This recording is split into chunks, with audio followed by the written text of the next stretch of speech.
Assalomu alaykum.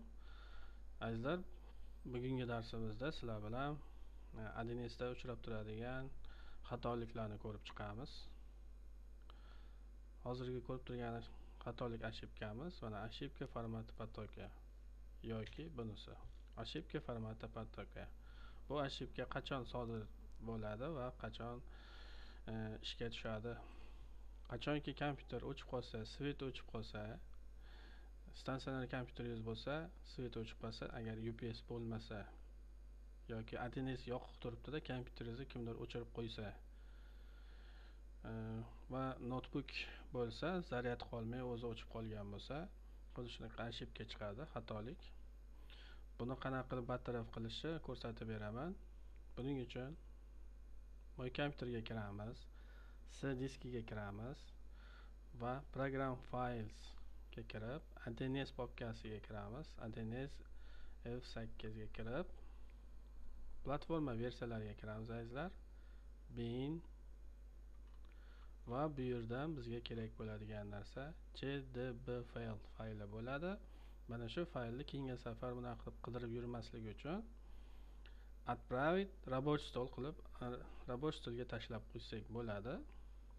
Mana shu bundoq bo'ladi. Ochganimizda, ishga tushirganimizda shunaqa oynacha ochiladi va bu yerga imya fayli baza данных deyapti.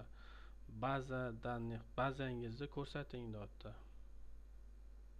Bazamizni qayerdan bilamiz? Mana 100% praktikada bazamiz joylashgan C diski, user, loyiha, dokumentda ADNS papkasining ichida, yana account us papkasining ichida joylashgan deb yozib qo'yibdi. Keling, ko'rib ko'ramiz.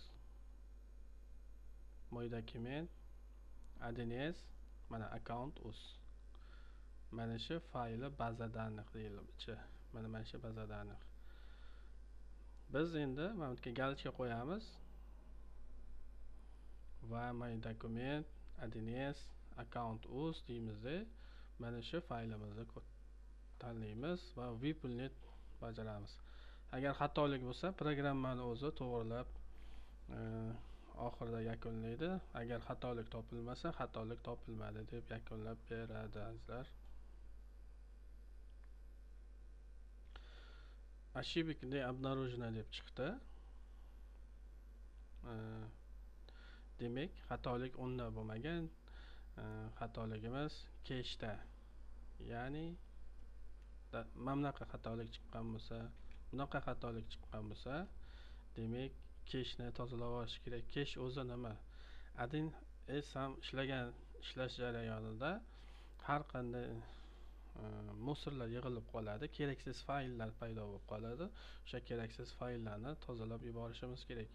Buning uchun bizga chistка cache bat fayli yordam beradi.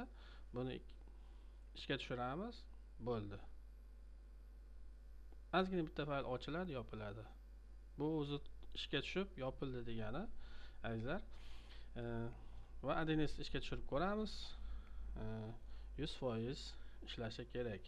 Agar shu holatlarda ham ishlamasa ADNS, demak u qolgani texnik nosozlik yoki ADNS bazasi o'chib ketgan yoki turgan joyida mavjud emas, yoki set ulangan bo'lsa, set ishlamayapti, yoki internet ishlamay qolgan.